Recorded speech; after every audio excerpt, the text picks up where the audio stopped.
Hello everyone. तो आज है आपका 6 मार्च और यहाँ पर 6 मार्च का जो है फोर्थ शिफ्ट का एग्ज़ाम भी आपका समाप्त हो चुका है। तो जो भी क्वेश्चंस आज के एग्ज़ाम में आपके फोर्थ शिफ्ट में पूछे गए थे सभी को डिस्कस करने वाले हैं। बाकी जिनका एग्ज़ाम था वो लोग आप और भी कंफर्म करते चलेंगे जैसा कि हर शिफ्ट में होता है। तो चलिए बिना टाइम वेस्ट की शुरुआत करेंगे और ये आप लोगों का ही सपोर्ट है।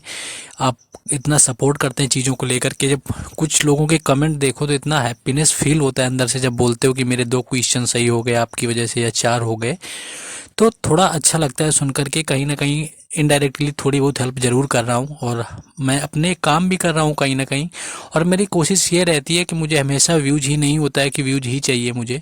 आप लोगों को पता भी होगा। बाकी जो ये क्वेश्चन है एक विश्वजीत है भाई उसने भेजे हुए हैं और एक पंकज देवनाटा करके है भाई उसने भेजे हुए हैं देवनाटा।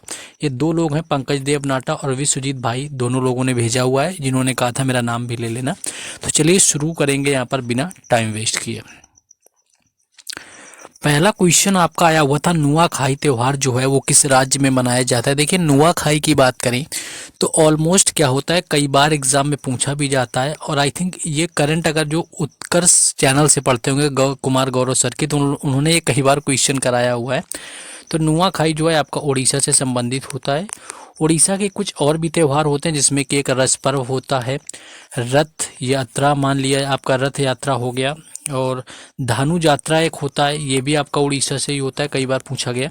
तो ये सारे के सारे क्या हैं आपके उड़ीसा से होते हैं, तो इनको आपको यहाँ पर याद रखना है। बाकी ज़्यादा दिन एग्जाम नहीं बचे, लेकिन आप अगर थोड़ा भी मेहनत करेंगे, अगर आपका आगे एग्जाम है तो जीके जीएस अच्छी जाएगी, इसकी गारंटी मैं ले सकता हूँ। तो चलिए बिना टाइम वेस्ट के अगले क्वेश्चन में आते हैं। नेक्स्ट एक आपका मात्रक से पूछा गया था। देखिए मात्रक फिजिक्स के पूछ लिए जाते हैं, कई बार एग्जाम में देखने को मिल जाता है। यहाँ पर आपसे शक्ति का मात्रक पूछा गया था, जो कि इसका जो राइट आंसर था वो वॉट था। शक्ति के साथ साथ और आपको जैसे बल का याद रख लेना है, जो कि डायरेक्ट मात्रक होता है, न्यूटन हो जाता है। बल के साथ साथ आपको कार का याद रख लेना है, कार का आपका जूल हो जाता है। तो कुछ मात्रक आपको आने ही चाहिए। प्रतिरोध का अगर आपसे कभी मात्रक पूछ ले तो प्रतिरोध का जो मात्रक होता है वो ओम होता है। तो इस तरह से जो मात्रक आपके दिए हुए हैं ये आपसे यहाँ पर आपसे क्या है कि आपको याद रखने, प्रतिरोध का ओम, आपका शक्ति का वॉट, बल का न्यूटन और कार्य का जूल। तो मात्रक वगैरह देख लेने जिनका आगे एग्जाम है, क्योंकि हो सकता है कि क्वेश्चन इनसे पूछा जाए। नेक्स्ट एक क्वेश्चन आपका था कि भारत के पड़ोसी देश कितने हैं। देखिए भारत के पड़ोसी देशों की बात करें तो सभी को पता होगा कि आपका पाकिस्तान भी होता है, यानी कि जो नल्ला पाकिस्तान जिसको पूरा नाम हम लोग बताते हैं, और दूसरा है अफगानिस्तान। अफगानिस्तान के साथ में आपका चीन भी पड़ोसी देश में आता है। म्यांमार आपका हो गया, बांग्लादेश हो गया, आपका भूटान हो गया, और कौन बचा आप लोग याद दिलाइए। भूटान, बांग्लादेश, चीन, म्यांमार और अफगानिस्तान हो गया। और एक यहाँ पर कुछ छूट रहा है, कुल 7 देश आपके होते हैं जो कि नेबर कंट्री में। एक यहाँ पर कौन सा रह गया आपका, भूटान, आपका चीन। चलिए आप लोग देख लेंगे, साथ है अभी, तो टाइम इतना नहीं लेंगे आप लोगों का। टाइम आप लोगों का काफ़ी मायने रखता है एग्जाम के टाइम पर। बाकी 7 आपके नेबर कंट्री, बाकी आपके जो और भी देश होते हैं, बाकी जो जली सीमा जिनकी लगती है उसमें आपका श्रीलंका आ जाता है, इंडोनेशिया आ जाता है ना, और उसके साथ साथ आपका मालदीव आ जाता है। नेक्स्ट आगे क्वेश्चन देखेंगे।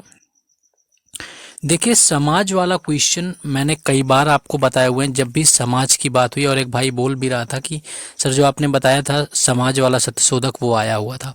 तो 1873 में इसकी स्थापना हुई थी सत्यशोधक समाज की, और जो कि हुई थी ज्योतिबा फुले के द्वारा। ज्योतिबा फुले के द्वारा जो है इसकी स्थापना हुई थी। 2-3 समाज हमेशा की तरह आपको याद रख लेने हैं। 1828 ब्रह्म समाज राजा राम मोहन रॉय, 1867 का प्रार्थना समाज आत्माराम पांडुरंगा के द्वारा, 1873 का सत्यशोधक समाज जो कि ज्योतिबा फुले के द्वारा, और 1875 का जो है आर्य समाज जो कि दयानंद सरस्वती के द्वारा। ये चारों समाज याद रख लो, ज़्यादा भटकने की जरूरत नहीं। समाज से क्वेश्चन इन्हीं में से पूछ लिया जाता है, मोस्टली मैंने देखा है। नेक्स्ट आगे रहेंगे। नेक्स्ट आपका देखिए, ये तो क्वेश्चन जो आपका पूछा गया आसानी क्वेश्चन था, सबका हुआ होगा कि जो रुक्मणी देवी अरुणडेल हैं उनका संबंध किस नृत्य से है। तो भरतनाट्यम इसका राइट आंसर हो जाएगा, यानी कि जो रुक्मणी देवी अरुणडेल हैं भरतनाट्यम से इनका संबंध है। और आपको पता होगा कि जो भरतनाट्यम है वो तमिलनाडु का शास्त्रीय नृत्य है, आप सभी को पता होगा। और देखिए जैसे ही आपके एग्ज़ाम हो जाएंगे मैं आपको टेलीग्राम पर लाइव करूंगा, आप सबसे बातें होंगी जिनका एग्ज़ाम है, जो लोग टेलीग्राम पर जुड़े हैं, टेलीग्राम पर लाइव सेशन भी मैं करूंगा जिसमें बात कर सकूँ सभी से। और बाकी सारी अपडेट भी आपको टेलीग्राम चैनल और व्हाट्सएप ग्रुप पर ही देते हैं, PDF वगैरह भी वहीं पर मिलते हैं, तो उनका लिंक आपको डिस्क्रिप्शन में दिया गया है, जाकर के क्या करना है कि आपको देख लेना है। बाकी आपको वहाँ से जुड़ जाना है लिंक से, ताकि आपको सारी चीज़ें मिलती रहें। नेक्स्ट जो एक क्वेश्चन आपका ये पूछा गया था, गरीबी से रिलेटेड था आपका, कि गरीबी का जो है आपका किस पर निर्भर करती है। देखिए इस तरह के क्वेश्चन क्या होते हैं, ऑप्शन से आपके ज़्यादा किए जाते हैं, क्योंकि इनको पूरी तरह से कहा नहीं जा सकता, लेकिन अगर वैसे बात करें तो कहीं ना कहीं ये आय और उपभोग का मामला होता है। आप समझिए कि जितनी आय होती उस हिसाब से उपभोग हो रहा है, या कम पड़ रहा है या ज़्यादा पड़ रहा है। तो गरीबी का फैक्टर मापने का यही एक आपका बनता है तरीका, कि आय और उपभोग का मामला देखा जाता है। बाकी आपके ऑप्शन किस तरह से दिए हुए थे ये तो आप लोग ही बेहतर जान सकते हैं। तो आपका जिनका एग्ज़ाम था वो लोग और कमेंट बॉक्स में बता देंगे, आपस में डिस्कस करते रहते हैं एक दूसरे को। मैंने देखा है कि कोई कमेंट करता है उसका रिप्लाई वगैरह करके आप लोग मैनेज कर लेते हैं। तो ये आपका यहाँ पर गरीबी रेखा का जो निर्भर करने का आपका पूछा गया था कि कंप्लीटली जो होती है वो किस पर निर्भर करती है।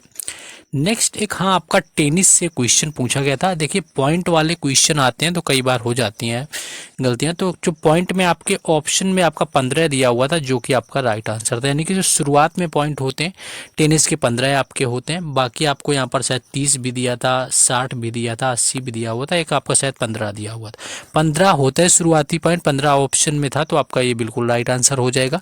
बाकी अगर कुछ और अलग आपसे पूछा गया था तो आप लोग को यहाँ पर क्या करना है, कॉमेंट करके बता देना है।